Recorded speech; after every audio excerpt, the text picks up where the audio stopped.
How's it going, viewers? Mr. Incredi-Brony's back and he's rolling punches, baby. Welcome to Incredi-Brony Reacts. We're checking out everything wrong with My Little Pony Season 5 Episode 10, Princess Spike. And like I said in my last reaction to the last episode, I was going to wear this shirt for Little Shy Fam because I know Derpy's his favourite pony. And honestly, I love this shirt. It's really cute. Either way, viewers, let's just get into it. Yeah, Princess Spike. Not Spike's best episode, but, you know, it's still an entertaining episode at heart, but... You know, Spike is just the kind of friend you just don't want sometimes because they will try to, they'll use your name to get what they want. Like free massage, cupcake with sapphires, a free painting of them, make him look like a absolute Giga Chad, you know? Either way, let's just get into this. 1, 2, 3, react.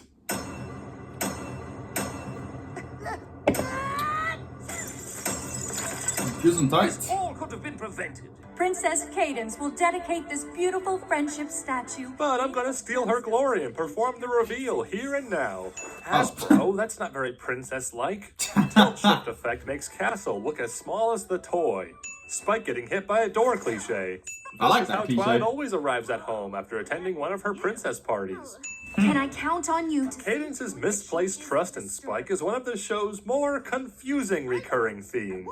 Tree Trimmer would normally be using a wood chipper, but ever since the incident, Marge Gunderson wouldn't allow it while she's in town.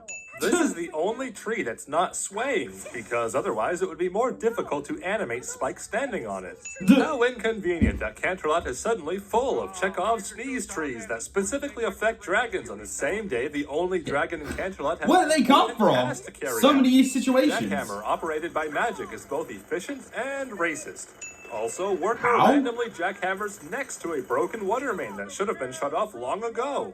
But there is no summit without Princess Twilight. Actually, the summit is ongoing while she sleeps. We're both supposed to give speeches in 5 minutes.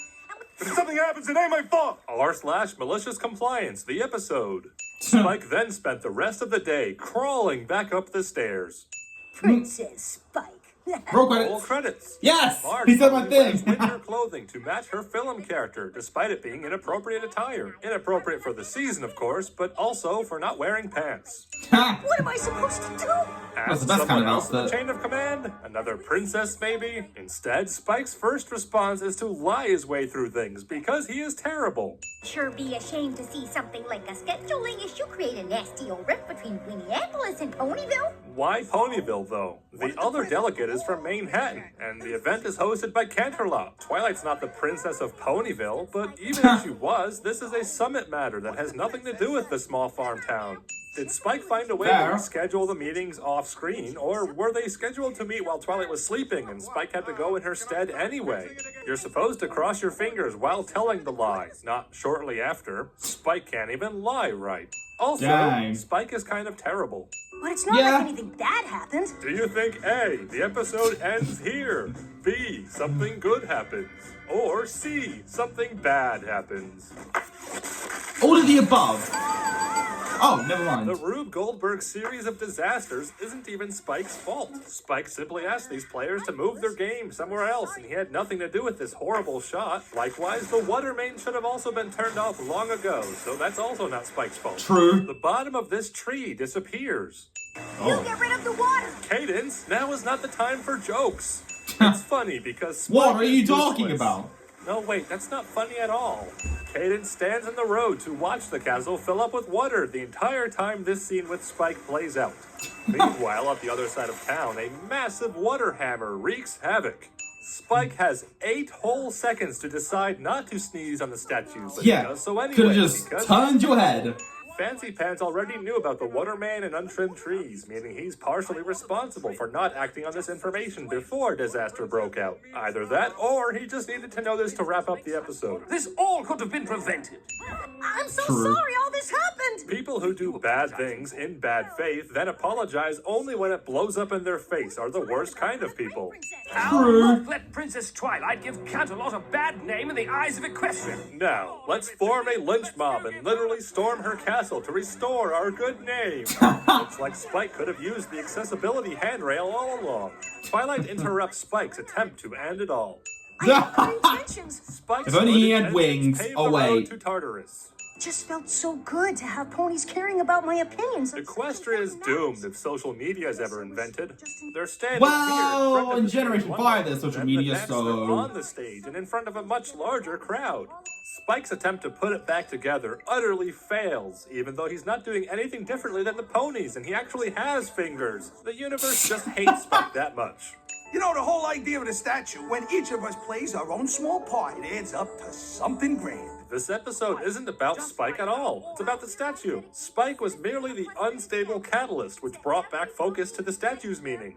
Spike the catalyst, that makes An episode sense. about not taking advantage of someone else's position suddenly becomes an episode about working together and accepting people who unabashedly abuse power.